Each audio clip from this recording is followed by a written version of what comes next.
Sara Diskaya at mga DPWH ghost contractors, ano ang mga pwedeng kaso para sa kanila? Dad, maraming nagtatanong at maraming nagtataka. Para sa mga alleged ghost contractors dito sa mga DPWH flood control project at mga iba pang proyekto ng DPWH or government project na connect sa corruption dito sa gobyerno, ano daw ang mga pwedeng kaso na pwedeng ihatol sa kanila kung mahanap ng ebidensya na may talagang ginawa silang mali o mga ghost project o mga corruption project talaga ang ginagawa nila? Okay, una, wag natin kakalimutan mga kababayan, kung may mga nag-akusa sa inyo, lahat tayo may karapatan na maging inosente muna habang until proven guilty. Sinasabi nga nila, di ba? Any accused is still considered innocent until proven guilty. Pero syempre, pwede kang kasuhan. Ano yung mga pwedeng ihabla sa iyo kung sakaling ikaw ay masangkot sa mga ganitong problema, anomalya, na ano yung mga harapin mo at ano yung mga consequences na pagbabayaran mo kung sakaling ikaw ay mahatulan. Ang una diyan, syempre, yung sinasabi natin yung graft and corrupt law. Meron tayong Republic Act diyan, 3019 na anti-graft and corrupt practices. So pag ikaw ay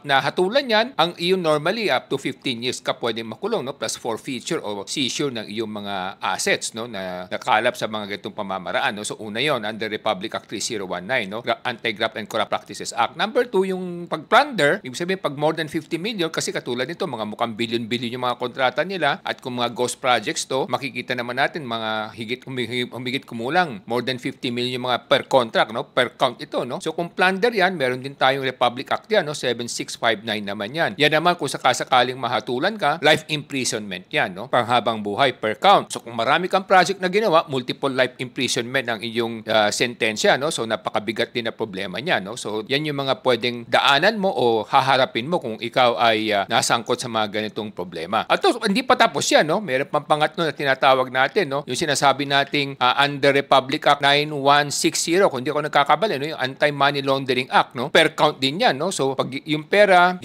dineposito mo sa bangko at nagkaroon ng paper trail yan, per count din yan, up to 14 years yan. Plus again, may penalty yan, na pwedeng magkaroon ka ng i-hold yung mga pera mo sa bangko. So anti-money laundering law yan. Then of course, meron din sinasabi nga nila yung pag yung mga kumpanya mo nasilipan nila o nakita nilang hindi nagbayad ng tamang buwis, meron din tayong Republic Act yan, na 10963, ibig sabihin tax evasion yan. So pag tax evasion yan, up to 15 years ka pwedeng makulong per count. So kung siyam yung kumpanya mo o marami kang kumpanya, per year yan. So kung bawat taon may problema yung isang kumpanya mo at marami kang kumpanya at sabay-sabay yan, so bibilangin kung multiple counts lahat yan, na iyong pagbabayaran o na iyong haharapin. At yung sinasabi pa nila, kunyari may mga kotse ka na nabili na napatunayan na ng smuggled. Kung yan nagkaroon ng appraisal value na more than 200 million, meron ding Republic Act yan. I think it's 10863, na pag 200 million and above ang iyong appraised value, life imprisonment din yan kung hindi nagbayad ng tamang buwis. Pero of course, in this particular case, sa pagkakaalam natin, binili lang niya yata yung kotse niya. If buyer in good faith, so pwede siya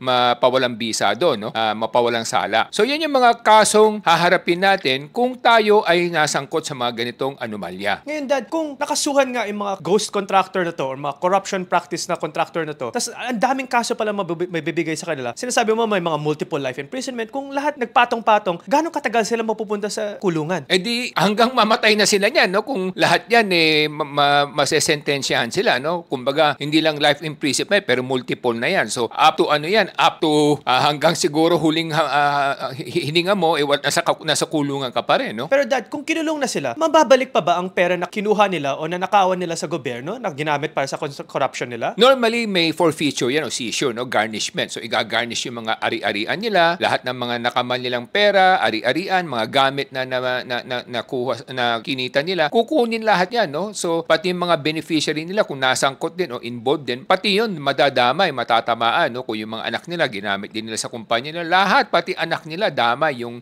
mga kanilang ari-arian o pera, damay-damay lahat yun, At saka syempre kung nagamit yung anak sa kumpanya, pati yung anak pwede ring masangkot as accomplice, So pati yung anak makukulong rin. Kaya yung mga nagkikita natin problema sa mga ganito, na meron tayong mga lessons na dapat matutunan sa mga ganitong klaseng mga pagkakataon. Una, huwag kayong gumawa ng katiwalian. Kasi pag gumawa kayo ng katiwalian, talagang napakabigat ng consequence sa inyong haharapin at masisira yung kinabukasan ninyo. For a few years of happiness, lifetime yung pagbabayaran yung inyong mga ginawang pagkakamali. Pangalawa, huwag nyong lalamangan o lolokohin ang ating mga kapwa. Kasi pag nanloko kayo ng gobyerno at ng kapwa, talagang napakalaki ng kaparusahan sa mga ganito. Kaya nga may kasabihan, di ba? It's better to live within your means and be happy happy and contented. Because if not, if you try to go for these kinds of illegal means of doing things, then talagang merong consequence yan. Yan ang pagbabayaran nating lahat kung tayo matutukso na gumawa ng ganitong mga pandarambong o pagkakamali. Ngayon mga kababayan, nahuli o na-identify ang mga ghost contractor o mga corruption schemes na ito dahil marami ng matatalinong Pinoy na pumunta online at in-identify nila ang mga Filipino na mukhang medyo questionable ang kanilang wealth kasi mukhang mayabang sila. At dahil sa matatalinong Pinoy na to, na-identify rin at na-bring na attention sa presidente natin at sa Kongreso at Senado natin. So, para mas mabawasan ang mga corruption schemes at mga corrupt contractors at mga corrupt congressmen, para mas mahuli sila, kailangan natin na mas maraming matatalinong Pinoy na vigilant na i-identify sila. Kaya kailangan i-focus natin ang education natin na improve ang critical thinking at saka brain power ng Pilipino sa buong Pilipinas. Ako po ay si Solomon Sai, ang inyong kuya ng bayan. Huwag nating kalimutan, no, laging may hustisya ang langit. Kaya napakahalaga na maging maingat tayo at dapat alam natin kung ano yung mga pananagutan natin sa buhay at sa kapwa. At huwag nating kakalimutan, napakahalaga na magkaroon ng tamang edukasyon ng lahat ng ating kababayan para hindi na sila nalilinlang, hindi sila niloloko at ginogoyo at inuuto lamang para magkapwesto yung ating mga hinahalal sa ating bayan. Yun lamang po, ako po si Michael Sa, yung dad ng bayan.